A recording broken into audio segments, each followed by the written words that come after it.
ഒരു നിമിഷം നിൽക്കൂ. കർക്കിടകം രാശിക്കാരെ, ഈ വാക്കുകൾ നിങ്ങളുടെ ഹൃദയത്തിലേക്ക് നേരിട്ടെത്തുന്നതാണ്. നിങ്ങളുടെ വീടിന്റെ ഉള്ളിൽ, ആ മതിലുകൾക്കിടയിൽ, ഒരു മാറ്റം ഇപ്പോൾ ശ്വസിക്കാൻ തുടങ്ങിയിരിക്കുന്നു. അത് നിങ്ങൾക്ക് ഇതുവരെ കാണാൻ കഴിഞ്ഞിട്ടില്ല. പക്ഷേ ആ മാറ്റം വരുന്നുണ്ട്. ഉറപ്പായും വരുന്നുണ്ട്. ചിലർക്ക് ആ മാറ്റം ആനന്ദത്തിന്റെ കണ്ണുനീർ കൊണ്ടുവരും. ചിലർക്ക് ആ മാറ്റം ഞെട്ടലായിരിക്കും. ചിലർക്ക് ആ മാറ്റം ദൈവം നൽകുന്ന ഒരു പുതിയ അധ്യായമായിരിക്കും. കർക്കിടക രാശി ഈ ഭൂമിയിൽ ഏറ്റവും ആഴമേറിയ വൈകാരിക ശക്തി പേറുന്ന രാശി. ചന്ദ്രൻ ഭരിക്കുന്ന ഈ രാശിക്കാർ എപ്പോഴും ഉള്ളിൽ ഒരു കടൽ ഒളിപ്പിച്ചുവെക്കുന്നവരാണ്. പുറമേ ശാന്തമായ മുഖം, ഉള്ളിൽ ആഴങ്ങളിൽ അലകൾ. ആ കടൽ ഇപ്പോൾ ഇളകാൻ തുടങ്ങിയിരിക്കുന്നു. ആകാശത്ത് ഗ്രഹങ്ങൾ ചലിക്കുന്നു. ആ ചലനങ്ങൾ നിങ്ങളുടെ വീടിന്റെ അടിത്തറ വരെ അനുഭവപ്പെടും. ഇത് വെറും ജ്യോതിഷ് പ്രവചനമല്ല. ഇത് നിങ്ങളുടെ ജീവിതത്തിൽ ഇപ്പോൾ അദൃശ്യമായി നടക്കുന്ന ഒരു ദൈവീക കർമ്മ പ്രക്രിയയുടെ സത്യം. നിങ്ങൾ ഒറ്റക്കല്ല. ഗ്രഹങ്ങൾ നിങ്ങൾക്കൊപ്പമുണ്ട്. ദൈവം നിങ്ങൾക്കൊപ്പമുണ്ട്. ഈ നിമിഷം ഈ വാക്കുകൾ കേൾക്കാൻ ഇടയായത് യദൃച്ഛയല്ല. ഇത് ഒരു നിയോഗമാണ്. നിങ്ങളുടെ കുടുംബ ജീവിതത്തിൽ, ഗൃഹ അന്തരീക്ഷത്തിൽ, ആ വീടിന്റെ ഓരോ മൂലയിലും ഒരു ഊർജ്ജമാറ്റം സംഭവിക്കാൻ പോകുന്നു. ചിലർ ദീർഘകാലമായി കാത്തിരുന്ന ഒരു കാര്യം ഒടുവിൽ നടക്കുന്നത് കാണും. ചിലർ ഇതുവരെ ഊഹിക്കാതിരുന്ന ഒരു സംഭവം കണ്ട് ദിഗ്ഭ്രമിക്കും. ചിലർ ഉള്ളിൽ ഒളിഞ്ഞിരുന്ന ഒരു ദുഃഖം അവസാനം വിട്ടൊഴിയുന്നത് അനുഭവിക്കും. കർക്കിടകം രാശിക്കാർക്ക് ഈ സമയം, ഈ ഒരു പ്രത്യേക സമയം ഒട്ടും സാധാരണമല്ല. ആകാശത്ത് ഗ്രഹബലങ്ങൾ ഒരു പ്രത്യേക ക്രമത്തിൽ നിൽക്കുന്നു.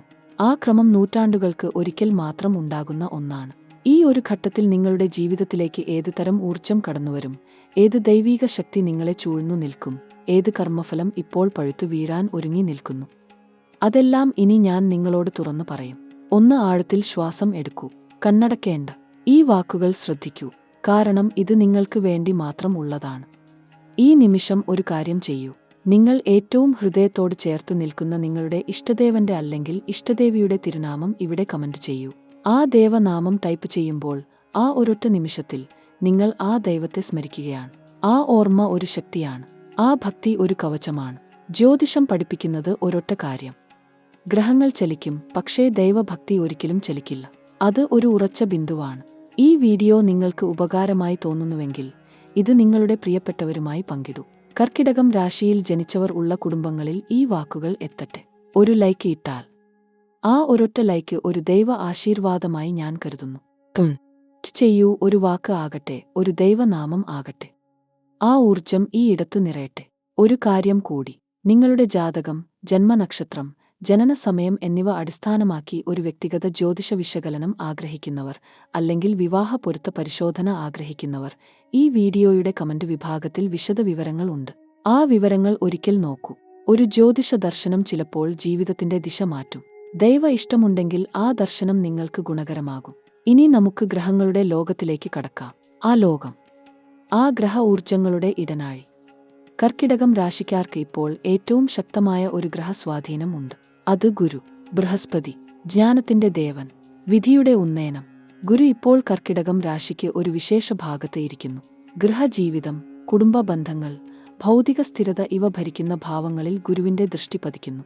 ഇത് ചെറിയ കാര്യമല്ല. ഗുരുവിന്റെ ദൃഷ്ടി ഒരു ഇടത്ത് പതിക്കുമ്പോൾ ആ ഇടം ശുദ്ധമാകും. ആ ഇടം ഉണരും. ആ ഇടത്ത് ഉറങ്ങിക്കിടന്ന ഭാഗ്യം കണ്ണ് തുറക്കും. കർക്കിടകം രാശിക്കാരുടെ കുടുംബജീവിതത്തിൽ, ആ ഗൃഹ അന്തരീക്ഷത്തിൽ ഒരു ശുദ്ധീകരണ പ്രക്രിയ ആരംഭിക്കുന്നു. ഇത് ദൈവം ഇടപെടുന്ന ഒരു ഘട്ടമാണ്. ഗുരു ഭഗവാൻ ഒരു ഗൃഹ ജ്യോതിഷ ഭാഷ സംസാരിക്കുന്ന ദേവൻ. ആ ഭാഷ ഇങ്ങനെ പറയുന്നു: ഈ ഘട്ടത്തിൽ കർക്കിടകം ജാതകർക്ക് ഭൂസ്വത്ത് സംബന്ധിച്ച ഒരു തീരുമാനം, ഗൃഹനിർമ്മാണം അല്ലെങ്കിൽ ഗൃഹക്രയവിക്രയം സംബന്ധിച്ച ഒരു ചർച്ച, കുടുംബ ഐക്യം തിരിച്ചുകൊണ്ടുവരുന്ന ഒരു സംഭവം, ഇവ ഉടൻ ദൃശ്യമാകും. ഗുരു ഇരിക്കുന്ന ഇടം ഒരു ദൈവ ആശ്വാസ കേന്ദ്രമാണ്. അവിടെ നിന്ന് ഊർജം ഒഴുകുകയാണ് നിങ്ങളുടെ ജീവിതത്തിലേക്ക്. എന്നാൽ ഗുരുവിൻ്റേതു മാത്രമല്ല ചിത്രം. ശനി ഭഗവാൻ, കർമ്മദേവൻ, ന്യായദേവൻ. ആ ദേവൻ ഇപ്പോൾ ഒരു ഗൗരവ ദൃഷ്ടിയുമായി കർക്കിടകം രാശിക്കാരെ നോക്കുകയാണ്. ശനിയുടെ ദൃഷ്ടി ഒരിക്കലും ഭയക്കേണ്ടതല്ല. ശനി ദേവൻ ഒരു ഗുരു, കഠിനമായ ഗുരു. ആ ഗുരു ജീവിതം പഠിപ്പിക്കുന്ന ഒരു വഴിയിൽ നിങ്ങളെ കൊണ്ടുപോകും. ശനിയുടെ ഇപ്പോഴത്തെ സ്ഥാനം കർക്കിടകം ജാതകർക്ക് ഒരു കർമ്മ വ്യക്തത നൽകുകയാണ്. ഒരു ദൈവ ചോദ്യം ഉന്നയിക്കുകയാണ്: നിങ്ങൾ ഇതുവരെ ജീവിതത്തിൽ ചെയ്തത് ശരിയായിരുന്നോ? ആ ചോദ്യം ആഴത്തിൽ ഉള്ളിൽ തറക്കും. ചിലർ ഉള്ളു പൊള്ളും. ചിലർ ഒരു ദൃഢനിശ്ചയം ചെയ്യും. ചിലർ ഒരു ബന്ധം ശക്തമാകുന്നത് കാണും. ശനിയുടെ ഈ ദൃഷ്ടി ഗൃഹജീവിതത്തിൽ ഒരു ഉത്തരവാദിത്ത ബോധം ഉണർത്തും. കുടുംബത്തിൽ ആരെങ്കിലും ഒരു ഉത്തരവാദിത്തം ഏൽക്കും. ഒരു ഭൂഭാരം ഒരാൾ ഒറ്റയ്ക്ക് ചുമക്കുന്ന ഒരു ഘട്ടം കഴിഞ്ഞ് ഒരു ഭാരലഘൂകരണം സംഭവിക്കും. ശനിദേവൻ ഇക്കൊല്ലം കർക്കിടകം രാശിക്കാരോട് ഒരു പ്രധാന കർമ്മ സന്ദേശം നൽകുന്നുണ്ട്. ആ സന്ദേശം ഇതാണ്: ക്ഷമ, ക്ഷമ, ക്ഷമ. ക്ഷമ ഒരു ദൗർബല്യമല്ല. ക്ഷമ ഒരു ആത്മീയ ശക്തിയാണ്. ആ ശക്തി ഇപ്പോൾ നിങ്ങൾക്ക് ഏറ്റവും ആവശ്യമുള്ള ആയുധമാണ്. ഇനി രാഹുവും കേതുവും ആയ ഗ്രഹങ്ങൾ, ആ നിഗൂഢ ശക്തികൾ. രാഹു, ഭ്രമം, ആഗ്രഹം, ആസക്തി. ഇവ ഭരിക്കുന്ന ഗ്രഹം. കേതു, ആത്മജ്ഞാനം, മോക്ഷചിന്ത, ത്യാഗം. ഇവ ഭരിക്കുന്ന ഗ്രഹം. ഈ രണ്ടും ഇപ്പോൾ കർക്കിടകം ജാതകരുടെ ജീവിതത്തിൽ ഒരു അദ്ഭുത നൃത്തം ആടുകയാണ്. രാഹു ഭഗവാൻ ഒരു ഇടത്ത് ഇരിക്കുമ്പോൾ ആ ഇടത്ത് ഉള്ള കാര്യങ്ങൾ ആഗ്രഹത്തിന്റെ ഒരു ആവി മൂടും. ബന്ധങ്ങളിൽ, കുടുംബ ഇടപഴകലുകളിൽ, ഗൃഹ അന്തരീക്ഷത്തിൽ. ചിലപ്പോൾ ഒരു ആശങ്ക, ചിലപ്പോൾ ഒരു ഭ്രമം, ചിലപ്പോൾ ഒരു തെറ്റിദ്ധാരണ. ഇവ ഉടലെടുക്കും. കർക്കിടകം ജാതകർ ഈ ഒരു ഘട്ടത്തിൽ ആരെക്കുറിച്ചും ഒരു ഉപരിതല നിഗമനം ഉണ്ടാക്കരുത്. കണ്ടതും കേട്ടതും ഉള്ളതല്ല. ആഴത്തിൽ ഒരു സത്യം ഉണ്ട്. ആ സത്യം കാണാൻ കഴിവ് ഈ ഒരു ഘട്ടത്തിൽ ഏറ്റവും പ്രധാനമാണ്. കേതു ഭഗവാൻ ഒരു ആത്മദർശനം നൽകുകയാണ്. ജീവിതത്തിൽ ഏതൊക്കെ ബന്ധങ്ങൾ ഉണ്മയുള്ളതാണ്, ഏതൊക്കെ ബന്ധങ്ങൾ ഉപരിതലത്തിൽ മാത്രം ഉള്ളതാണ്. ഈ ഒരു തിരിച്ചറിവ് കർക്കിടകം ജാതകർക്ക് ഇപ്പോൾ ലഭിക്കും. ആ തിരിച്ചറിവ് ആദ്യം വേദനിക്കും, പിന്നെ ആ വേദന ഒരു ശക്തിയാകും. രാഹുകേതു അക്ഷം ഇപ്പോൾ ഒരു കർമ്മക്ഷേത്രം തുറന്നിരിക്കുകയാണ്. ഗൃഹജീവിതത്തിൽ, കുടുംബ ഇടപഴകലിൽ ഒരു ഭൂതകർമ്മ ഫലം ഇപ്പോൾ ഫലം നൽകാൻ തുടങ്ങുകയാണ്. ഇതുവരെ ചെയ്ത നന്മകൾ ഇനി ഫലം തരും. ഇതുവരെ ചെയ്ത തെറ്റുകൾ ഒരു ശ്രദ്ധക്ഷണം ആയി വരും. ഒരു ദൈവ ഓർമ്മപ്പെടുത്തൽ. ആ ഓർമ്മപ്പെടുത്തലിനെ ഭയക്കേണ്ട. ആ ഓർമ്മപ്പെടുത്തൽ ഒരു ദൈവകൃപ. ഈ ഗ്രഹസംഘർഷം, ഗുരുശനി, രാഹുകേതു, ഇവ ഒരേ സമയം കർക്കിടകം ജാതകരെ ബാധിക്കുമ്പോൾ ഒരു ജീവിതഘട്ട പരിണാമം ആരംഭിക്കുകയാണ്. ഇത് ഒരു കൊടുങ്കാറ്റ് പോലെ ആകും.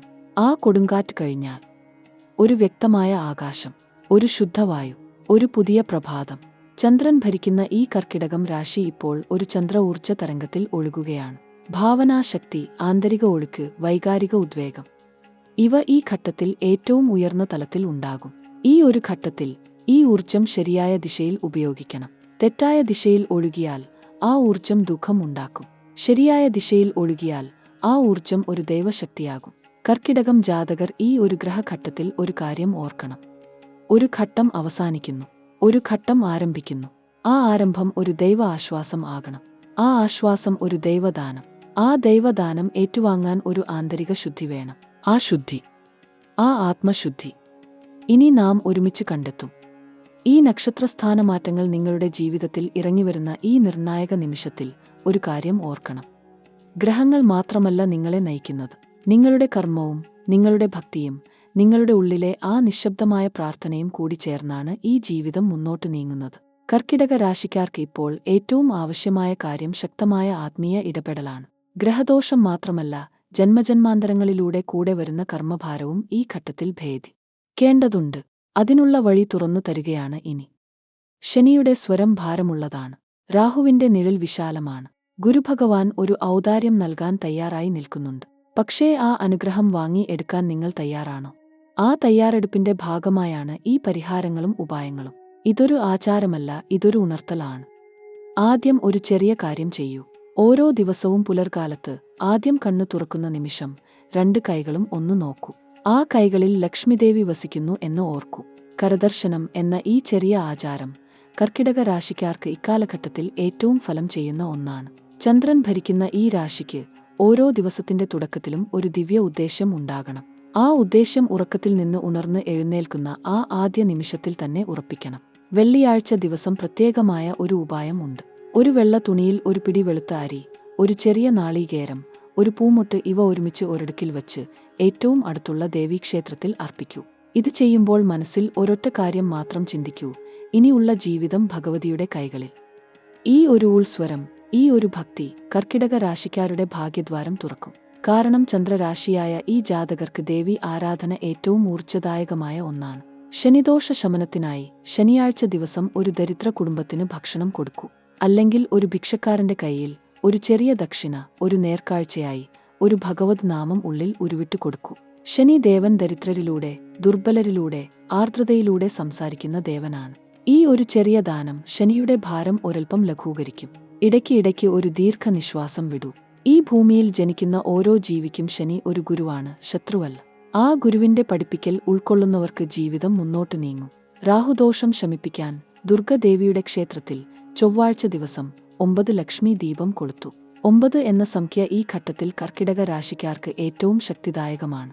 9 ദിവസം തുടർച്ചയായി ഒരേ സമയത്ത് ഒരു ദേവനുള്ള ഒരു ദീപം കൊളുത്തു.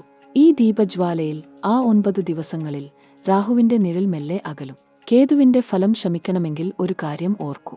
കേതു ആത്മീയ ഉണർവിന്റെ ഗ്രഹമാണ്. അദ്ദേഹം ദുഃഖം ഭൂതകാലത്ത് നിന്ന് കൊണ്ടുവരുന്നു. ആ ഭൂതകാലം ക്ഷമിക്കൂ. ആ ക്ഷമ ഒരൊറ്റ ദിവസം നടക്കണമെന്നില്ല. ഓരോ ദിവസവും ഒരു ചെറിയ വിടർന്ന നിശ്വാസം. ഈ ചെറിയ ക്ഷമകൾ ഒരു ദിവസം ഒരു വലിയ മോചനമായി മാറും. ഒരു ജലദാനം ഉണ്ട്. ചന്ദ്രരാശിയായ കർക്കിടകത്തിന് ജലം ഏറ്റവും ദേവദ്രവ്യമാണ്. തിങ്കളാഴ്ച ദിവസം ഒരു ചെറിയ ചെമ്പ് പാത്രത്തിൽ ശുദ്ധമായ വെള്ളം, ഒരു ചെറിയ ഇളനീർ, ഒരു ചെറിയ ഇലക്കണ്ടം ഇവ ചേർത്ത് ശിവലിംഗത്തിൽ അർപ്പിക്കൂ. ഈ ജലദാനം ചന്ദ്രഗ്രഹത്തിന്റെ ബലം വർദ്ധിപ്പിക്കും. ചന്ദ്രൻ ബലം കിട്ടുമ്പോൾ മനസ്സ് ശാന്തമാകുമ്പോൾ ജീവിതം ദിശ കണ്ടെത്തും. ഇത് ഒരു ലളിതമായ ആത്മീയ സത്യമാണ്. ഗൃഹദോഷ ശമനത്തിനായി ഒരു ചെറിയ ഉപായമുണ്ട്. ഓരോ ദിവസവും സന്ധ്യ നേരത്ത് നിങ്ങളുടെ വീടിന്റെ ഉമ്മറത്ത് ഒരു നെയ്ത്തിരി കൊളുത്തു. ഈ ഒരൊറ്റ ദീപം ഗൃഹദേവതകളെ ഉണർത്തും. ഈ ദീപജ്വാലയ്ക്ക് ഒരു അത്ഭുതകരമായ ശക്തിയുണ്ട്. അത് ഈ ദിനങ്ങളിൽ കർക്കിടക രാശിക്കാരുടെ വീടിനു ചുറ്റും ഒരു ദൈവിക കവചം ഉണ്ടാക്കും. ഭക്ഷണദാനം, ജലദാനം, ദീപദാനം, ഈ 3 ദാനങ്ങൾ ഈ ഘട്ടത്തിൽ ഏറ്റവും ഫലം ചെയ്യുന്നവയാണ്. ഒരു ദിവസം ഒരു ദരിദ്ര കുടുംബത്തിന് ഭക്ഷണം, ഒരു ദിവസം ഒരു ദൃഷ്ടിബാധ ഏൽക്കുന്ന കുട്ടിക്ക് ജലം കൊടുക്കൂ, ഒരു ദിവസം ഒരു ദേവക്ഷേത്രത്തിൽ ഒരു ദീപം. ഈ ചെറിയ ദാനങ്ങൾ കർക്കിടക രാശിക്കാരുടെ ഗ്രഹദോഷം ഒരു ശ്രേണിക്രമത്തിൽ ശമിക്കാൻ സഹായിക്കും. ഒരു ആത്മീയ ഉപദേശം കൂടെ ഓർക്കൂ.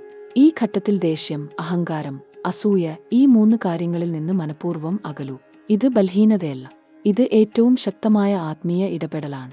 ഗ്രഹങ്ങൾ ദോഷഫലം കൊടുക്കുമ്പോൾ ഈ 3 ഭാവങ്ങൾ ആ ദോഷം ഇരട്ടിപ്പിക്കും. ഈ 3-ൽ നിന്ന് അകലുമ്പോൾ ദോഷഫലം പകുതിയാകും. ഇതൊരു ജ്യോതിഷ് സൂത്രമല്ല, ഇതൊരു ജീവിത സൂത്രമാണ്. കർക്കിടക രാശിക്കാർക്ക് ഈ ഘട്ടത്തിൽ ഒരു ഭഗവത്ഗീത ശ്ലോകം ഓരോ ദിവസവും ഒന്ന് ചൊല്ലൂ. ഗീത ഒരു ആയുധമാണ്. ആ ആയുധം ഉള്ളിലെ ഇരുട്ടിനെ അകറ്റും. മനസ്സ് ഇളകിയ നിമിഷങ്ങളിൽ ഒരൊറ്റ ഗീതാ ശ്ലോകം ഒരു ആഴത്തിൽ ചൊല്ലൂ. ആ ശ്ലോകം ഒരു ദൈവഹസ്തം പോലെ നിങ്ങളെ ഉറപ്പിക്കും.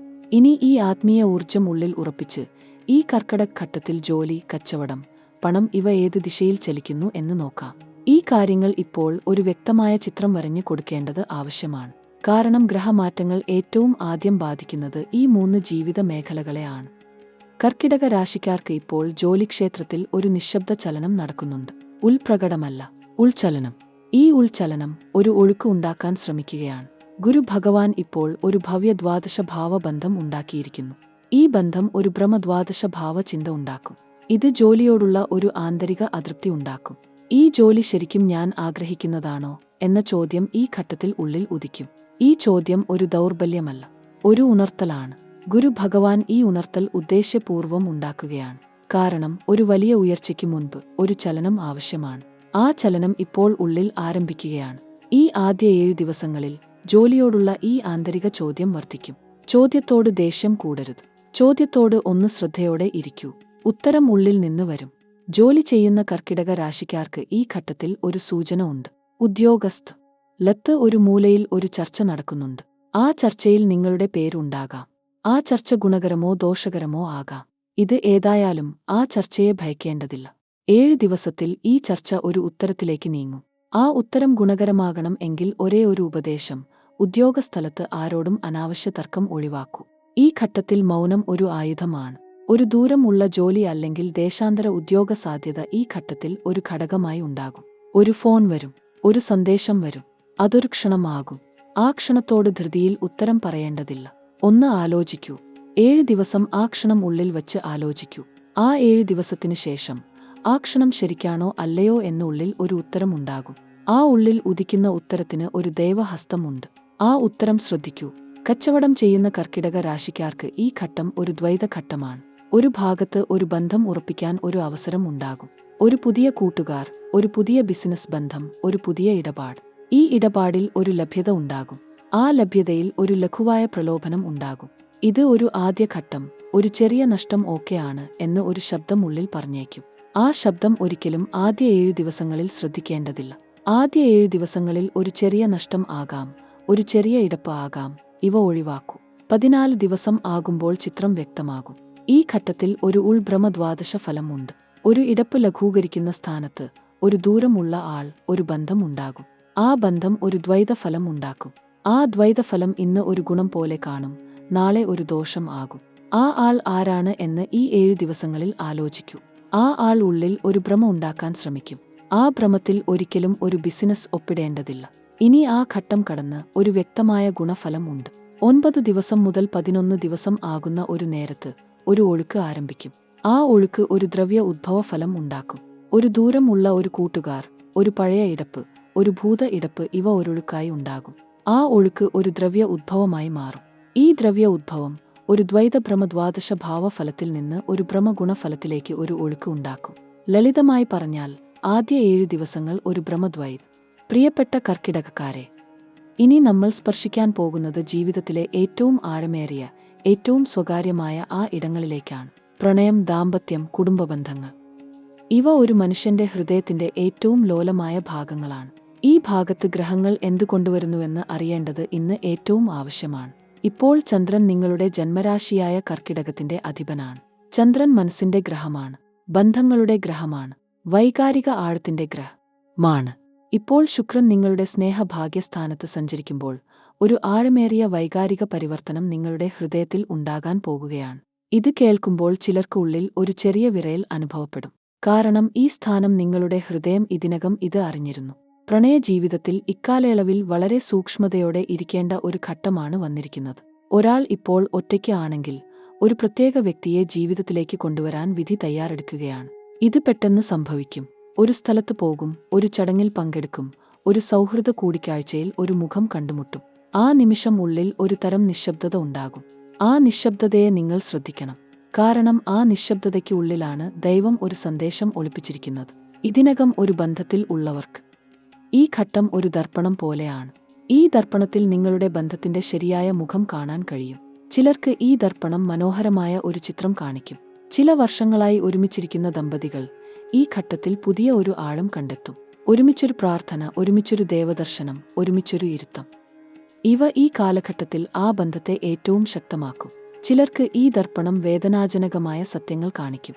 ഒരു ബന്ധത്തിൽ ഏറെക്കാലമായി നിലനിൽക്കുന്ന ഒരു അദൃശ്യ ചോദ്യം, ഇനി ഇങ്ങനെ തുടരാൻ കഴിയുമോ എന്ന ചോദ്യം, ഉത്തരം ആവശ്യപ്പെടും. ഈ ഉത്തരം ദേഷ്യത്തിൽ നിന്നോ ഭയത്തിൽ നിന്നോ ഉള്ളതായിരിക്കരുത്. ശാന്തതയോടെ ആഴത്തിൽ ഇരുന്ന് ചിന്തിക്കൂ.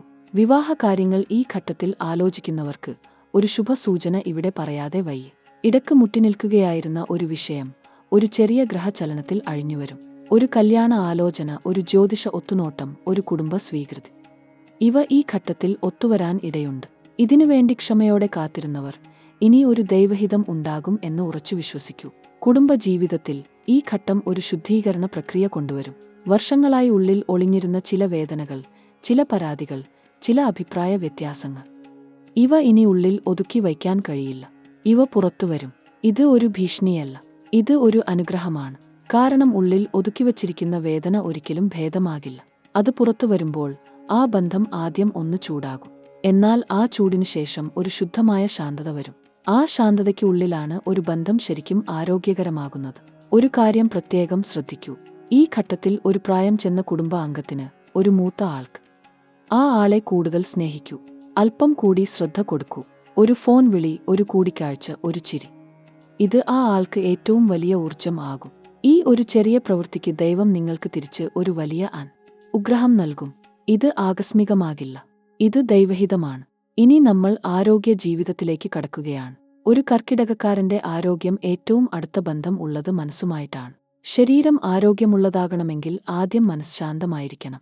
ഈ ഒരു സത്യം ഏറ്റവും അഗ്രഗണ്യമായ ജ്യോതിഷ് പ്രമാണങ്ങൾ ആവർത്തിച്ചു പറഞ്ഞിട്ടുണ്ട്. ഇപ്പോൾ ശനിയുടെ ഒരു ദൃഷ്ടി നിങ്ങളുടെ ആരോഗ്യസ്ഥാനത്ത് പ്രവർത്തിക്കുമ്പോൾ ശരീരം ഒരു ചില മറഞ്ഞ കാര്യങ്ങൾ പ്രകടിപ്പിക്കാൻ ആരംഭിക്കും. ഇക്കാലഘട്ടത്തിൽ ചിലർക്ക് ഉറക്കക്കുറവ് അനുഭവപ്പെടും. ഉറങ്ങുന്നേരം ഒരാൾ ഉറക്കെ ചിന്തിക്കുകയാണ് എന്ന് ഒരു തരം തോന്നൽ ഉണ്ടാകും. ഇത് ഗ്രഹസ്ഥിതി ഉണ്ടാക്കുന്ന മാനസിക ഉദ്വേഗമാണ്. ഇതിനുള്ള ഏറ്റവും ലളിതമായ പ്രതിവിധി, ഉറങ്ങുന്നതിനു മുൻപ് ഒരു ദൈവനാമം ഉരുക്കഴിക്കൂ. ഒരു ദീർഘശ്വാസം, ഒരു ദൈവസ്മരണ, ഒരു നന്ദി പ്രകടനം. ഇവ ആ ഉദ്വേഗത്തെ ശമിപ്പിക്കും. ദഹന സംബന്ധമായ ചെറിയ ബുദ്ധിമുട്ടുകൾ ഈ ഘട്ടത്തിൽ ചിലർക്ക് ഉണ്ടാകും. ഭക്ഷണക്രമത്തിൽ ഒരു ശ്രദ്ധ ആവശ്യമാണ്. അമിത എരിവ്, അമിത പുളി, ഇവ ഒഴിവാക്കൂ. ഒരു ഗ്ലാസ് ചൂടുവെള്ളം, ഒരു ഇഞ്ചിക്കഷ്ടം, ഒരു നെല്ലിക്ക. ഇവ ഈ ഘട്ടത്തിൽ നിങ്ങളുടെ ഉറ്റ സഹായികൾ ആകും. ആരോഗ്യകാര്യങ്ങൾ അവഗണിക്കരുത്. ചെറിയ ലക്ഷണങ്ങളെ നിസ്സാരമായി കാണരുത്. ഒരു വൈദ്യ ഉപദേശം, ഒരു ശാസ്ത്ര പരിശോധന. ഇവ ആരോഗ്യ ചിന്ത ഉള്ള ഒരു കർക്കിടകക്കാരൻ ഈ ഘട്ടത്തിൽ ഒഴിവാക്കാൻ കഴിയില്ല. എന്നാൽ ഒരു ശുഭലക്ഷണം ഉണ്ട്. ഈ ഘട്ടത്തിൽ ഒരു ദീർഘകാല ആരോഗ്യ പ്രശ്നം, ഒരു ദീർഘകാലത്തെ ഒരു ബുദ്ധിമുട്ട്. ഇതിന് ഒരു ഉത്തരം ലഭിക്കുന്ന സൂചനകൾ ഉണ്ട്. ഒരു ശരിയായ ഉപദേശം, ഒരു ശരിയായ ചികിത്സ, ഒരു ദൈവകൃപ. ഇവ ഒത്തുചേരുന്ന ഒരു ഘട്ടം ഇതാണ്. ഈ അവസരത്തെ ഉപയോഗിക്കൂ. വിദ്യാഭ്യാസ കാര്യങ്ങളിൽ ഈ ഘട്ടത്തിൽ ഒരു അത്ഭുതകരമായ ഊർജ്ജപ്രവാഹം ഉണ്ടാകും. ഒരു കർക്കിടകക്കാരൻ വിദ്യാർത്ഥിയാണെങ്കിൽ ഈ ഘട്ടം അവർക്ക് ഒരു വഴിത്തിരിവ് ആകും. ഒരു പ്രത്യേക വിഷയത്തിൽ, ഒരു പ്രത്യേക ദിവസം, ഒരു ആഴ്ചക്കുള്ളിൽ ഒരു ഗുരുനാഥന്റെ ഒരൊറ്റ വാക്ക് ഒരു ജ്ഞാനദ്വാരം തുറക്കും. ആ വാക്കിനായി ശ്രദ്ധയോടെ ഇരിക്കൂ. ഉദ്യോഗ ശ്രമങ്ങളിൽ ഒരു ഉടൻ ഫലം ലഭിക്കാൻ ഇടയുണ്ട്. ദീർഘകാലമായി ഒരു ഉദ്യോഗ അന്വേഷണം നടത്തുകയാണെങ്കിൽ ഒരു ഇടനിലക്കാരൻ ഒരു വിവരം കൊണ്ടുവരും. ആ വിവരത്തിൽ ഒരു ദൈവഹിതം ഉണ്ടാകും. യാത്രകാര്യങ്ങളിൽ ഈ ഘട്ടത്തിൽ ഒരു ദൂരയാത്ര ആവശ്യമോ ആകസ്മികമോ ആകും. ഒരു ബന്ധുവിന്റെ ക്ഷണം, ഒരു കൃത്യ ആവശ്യം, ഒരു ജോലി സംബന്ധമായ ആവശ്യം. ഇവ ഒരു യാത്ര ഉണ്ടാക്കും. ഈ യാത്ര ഒരു ആകസ്മിക ലഭ്യതയ്ക്ക് കാരണമാകും. ഒരു പ്രതീക്ഷിക്കാത്ത സ്ഥലത്ത്, ഒരു പ്രതീക്ഷിക്കാത്ത ഒരു ഫലം. ഈ ഫലം ഒരു ബാഹ്യ ഒത്തുതീർപ്പ് ആകും. ഒരു ജോലി, ഒരു ബന്ധം, ഒരു ആശ്വാസം. ഏത് ആകട്ടെ, ഈ യാത്ര നിങ്ങളുടെ ഗ്രഹഗതിയെ ഒരു ഘട്ടം മേൽ കൊണ്ടുപോകും. ഒളിഞ്ഞ ശ്രദ്ധകൾ ഈ ഘട്ടത്തിൽ ഒരു കർക്കിടകക്കാർക്ക് ഉണ്ടാകാം. ഒരു ആൾ, ഒരു ഉദ്ദേശ്യം, ഒരു ബന്ധം. ഇവ ശരിയായ രൂപത്തിൽ കാണണം. ആരെയെങ്കിലും 100% വിശ്വസിക്കുന്നതിൽ ഈ ഘട്ടത്തിൽ ഒന്ന് ആലോചിക്കൂ. ഒരു മൃദുലമായ ജ്ഞാനം, ഒരു ശ്രദ്ധ, ഒരു ആത്മബോധം. ഇവ ഈ ഘട്ടത്തിൽ ഏറ്റവും വലിയ കവചമാകും. ആകസ്മിക ലഭ്യതകൾ, ഒരു പ്രതീക്ഷിക്കാത്ത ഒരു സന്ദേശം, ഒരു ദൂരെ ഉള്ള ഒരു ആളിൽ നിന്നുള്ള ഒരു ക്ഷണം, ഒരൊറ്റ ദിവസത്തിൽ ഒരു ജീവിതം മാറ്റുന്ന ഒരു ഫോൺ വിളി. ഇവ ഈ ഘട്ടത്തിൽ ആകാം. ഇതിനായി ജീവിതം ഒരു തുറന്ന കൈ ആക്കൂ. ദൈവം ഉള്ളം കൈ നിറക്കുമ്പോൾ ആ ഉള്ളം കൈ തുറന്ന് ഇരിക്കണം. ഇനി ഈ ഘട്ടത്തിൽ ഏറ്റവും ഗൗരവമേറിയ ഒരു കാര്യം പറയേണ്ടിയിരിക്കുന്നു. ഇത് ഒരു കർക്കിടകക്കാരന്റെ ജീവിതത്തിൽ ഒരിക്കൽ മാത്രം വരുന്ന ഒരു ആകാശ നിയോഗത്തെക്കുറിച്ചാണ്. ഒരിക്കൽ ഒരു തലമുറ മാത്രം കാണുന്ന ഒരു ഗ്രഹനിർമ്മിതി ഇപ്പോൾ ആകാശത്ത് ഉരുത്തിരിഞ്ഞു വരികയാണ്. ഇത് ഒരു ജ്യോതിഷ കണക്ക് മാത്രമല്ല. ഇത് ഒരു ആത്മിക സത്യമാണ്. ഗുരുവും ശനിയും ഒരേ ആകാശഭ്രമണപഥത്തിൽ ഒരു പ്രത്യേക ക്രമബന്ധം ഉണ്ടാക്കുന്നു. ഈ ക്രമബന്ധം ഒരു കർക്കിടകക്കാരന്റെ ജന്മഛേദം, ജന്മലഗ്നം, ജന്മഗ്രഹഘടന ഇവ ഒരേ സമയം ഒരു ഉലയലിൽ ഇടുകയാണ്. ഒരു ഉലയൽ ഭയപ്പെടേണ്ട ഒന്നല്ല. ഒരു ഉലയൽ ഒരു ഉരുക്ക് ഉണ്ടാക്കാനുള്ള ആദ്യ ഘട്ടമാണ്. ഈ ഉലയലിൽ ഒരു കർക്കിടകക്കാരൻ ഒരു പൂർണ്ണ പുതിയ ആളാകും. ഇത് പതുക്കെ ആകും. ഇത് ക്ഷണത്തിൽ ആകില്ല. ഒരു ദിവസം ഒരു ചെറിയ ഉൾവിളി ഉണ്ടാകും. ഒരാഴ്ച കഴിഞ്ഞ് ഒരു ചിന്ത വ്യക്തമാകും. ഒരു മാസം കഴിഞ്ഞ് ഒരു തീരുമാനം ഉറക്കും. ഒരു ഋതുക്കാലം കഴിഞ്ഞ് ആ തീരുമാനം ഒരു ദിശ ആകും. ഒരു വർഷം കഴിഞ്ഞ് ആ ദിശ ഒരു ജീവിതം ആകും. ഈ ഗ്രഹസന്ധിയിൽ ഒരു കർക്കിടകക്കാരൻ ജന്മനാ ഏറ്റ ഒരു ഭാരം ഇനി ഇല്ലാതാകും. ആ ഭാരം ഒരു ആചാരത്തിന്റെ ഭാരം ആകാം, ഒരു ഭ്രമത്തിന്റെ ഭാരം ആകാം, ഒരു ഭൂതകാലത്തിന്റെ ഭാരം ആകാം, ഒരു ബന്ധത്തിന്റെ ഭാരം ആകാം. ഏത് ഭാരമാണ് അത് നിങ്ങൾ ഉള്ളിൽ അറിഞ്ഞിട്ടുണ്ടാകും. ആ ഭാരം ഇനിയില്ല. ദൈവം ആ ഭാരം ഏറ്റെടുക്കാൻ ഒരുങ്ങി നിൽക്കുകയാണ്. ഈ ഒരു ഗ്രഹഘടന ഒരു കർക്കിടകക്കാരൻ ഒരു ആത്മ ഉണർവ് കൊണ്ടുവരും. ദൈവവിശ്വാസം, ആത്മജ്ഞാനം, ആന്തരിക ശക്തി. ഇവ ഒരു പൂർണ്ണ ഉദ്ദീപനം ഉണ്ടാകും. ഒരാൾ ദൈവഭക്തനാണ് എങ്കിൽ ആ ഭക്തി ഒരു പൂർണ്ണ ഭക്തിയാകും. ഒരാൾ ദൈവചിന്തയില്ലാത്ത ഒരു ആൾ ആണ് എങ്കിൽ ഈ ഘട്ടത്തിൽ ആ ഹൃദയത്തിൽ ഒരു ദൈവചിന്ത ഉദിക്കും. ഒരിക്കൽ ദൈവചിന്ത ഉദിച്ചാൽ ആ ഹൃദയം ഒരിക്കലും ശൂന്യമാകില്ല. ഒരു ജ്ഞാനിയായ ഒരു ആത്മഗുരു, ഒരു ദേവദർശനം, ഒരു ഗ്രന്ഥവചനം. ഈ ഘട്ടത്തിൽ ഏത് ഒന്ന് ആകട്ടെ, അത് ഒരു ജ്ഞാനദ്വാരം തുറക്കും. ആ ദ്വാരത്തിൽ ഒരു വെളിച്ചം ഉണ്ട്.